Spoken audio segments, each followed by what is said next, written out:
ভাবুন তো, যদি একজন মানুষ টানা 1 মাস সম্পূর্ণ অন্ধকারে থাকে তাহলে তার সাথে কি হবে? প্রথম কয়েকদিনে মানুষ বুঝতেই পারবে না দিন না রাত, কারণ আলো না থাকলে আমাদের শরীরের বডি ক্লক পুরো বিভ্রান্ত হয়ে যায়। কয়েকদিন পরে ঘুমের সময় এলোমেলো হয়ে যাবে, কখন ঘুমাবেন আর কখন জেগে থাকবেন তা বোঝা কঠিন হয়ে পড়ে।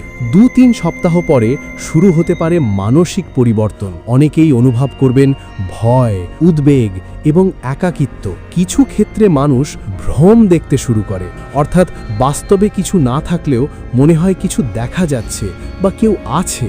আর যদি এই অবস্থা অনেক দিন চলে তাহলে মস্তিষ্কের উপর বড় প্রভাব পড়তে পারে এবং মানসিক ভারসাম্যও নষ্ট হতে পারে। তাই সূর্যের আলো শুধু আমাদের দেখার জন্যে নয়, এটা আমাদের শরীর ও মস্তিষ্ককে স্বাভাবিক রাখার জন্য খুব জরুরি।